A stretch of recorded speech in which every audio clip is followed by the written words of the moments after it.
আচ্ছা, আপনার যে ক্যান্সার ধরা হওয়ার পরে আপনি যে চিকিৎসা করেছিলেন অ্যালোপ্যাথিকে, আপনার কত টাকা চিকিৎসা খরচ হয়েছিল? প্রায় 5 লাখ 6 লাখ মতো।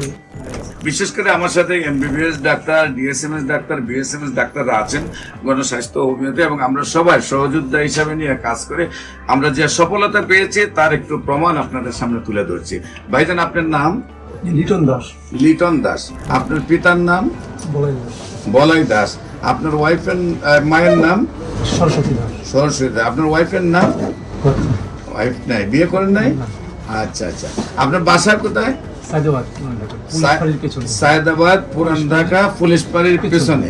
কিভাবে কোথায় চিকিৎসায় যান, কিভাবে চিকিৎসা আপনার এই রোগ ধরা পড়ে, এবং কোথায় কোথায় চিকিৎসা করেছেন, এবং কিভাবে সুস্থ হয়েছেন একটু দেশবাসীর উদ্দেশ্যে বলেন। প্রথমে আমার 2-2.5 বছর আগে ক্যান্সার ধরা পড়ে, লাং ক্যান্সার। ওখানে আমার অপারেশন হয়, একটা লাং চলে যায়, একটা লাং এটা ফেলা যায়, একটা রাখে।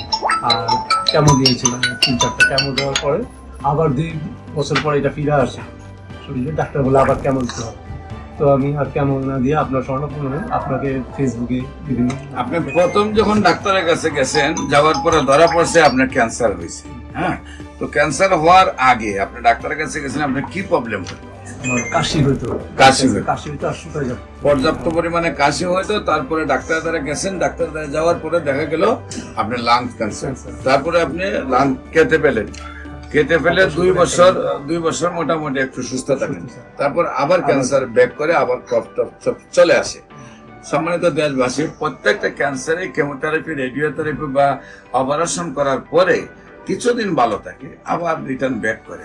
তারপরে আবার অপারেশন, আবার কেমোথেরাপি, আবার রেডিওথেরাপি দেওয়ার পরে আবার কিছুদিন ভালো থাকে, তারপরে আর চিকিৎসায় ধরে না, একসময় মৃত্যুর মুখে ঢেলে পড়ে।